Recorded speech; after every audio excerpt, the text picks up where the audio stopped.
જોવા જઈએ તો છેલ્લા વર્ષ દિવસથી અમે કાયમી શિક્ષકની ભરતી માટે સતત ગુજરાત સરકાર પાસે અમે માંગણી મૂકી છે, પરંતુ એક જ વસ્તુ કહેવામાં આવે છે કે ટૂંક સમયમાં આવશે.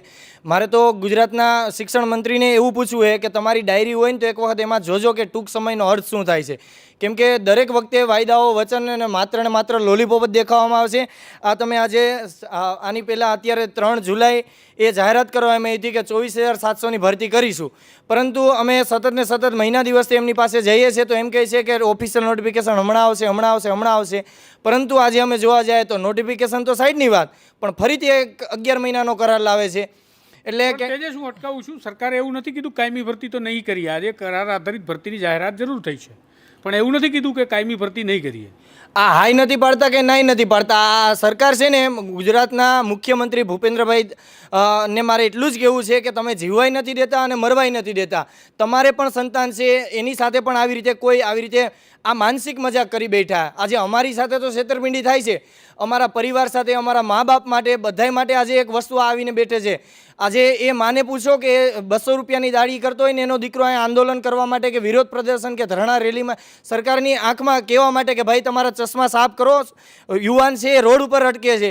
એ બાપને પૂછો કે આજે મજૂરી કરે છે, રિક્ષા ચલાવે છે, પણ આ ગુજરાતની સરકાર છે ને, ઓલું કહે છે ને કે જાડી ચામડી, આ તો આખા ઘોરખોદિયા બની ગયા છે. આને કોઈ જાતની ફરક નથી પડતું. કદાચ આજનો યુવાન મરી જશે ને તો પણ ગુજરાત સરકારને એક ટકાનો ફરક નહીં પડે, કેમ કે એને એક મક્કમ થઈ ગયા છે કે બસ. હું અટકાવું એટલા માટે, કારણ કે માનો કે સરકાર કાયમી ભરતી કરવાની છે, વાયદા ઉપર મક્કમ રહેશે કે આગામી સમયમાં એ કરે. અત્યારે કરાર આધારિત ભરતી એવો કરી રહ્યા છે, તો એમાં તકલીફ શું છે તમને?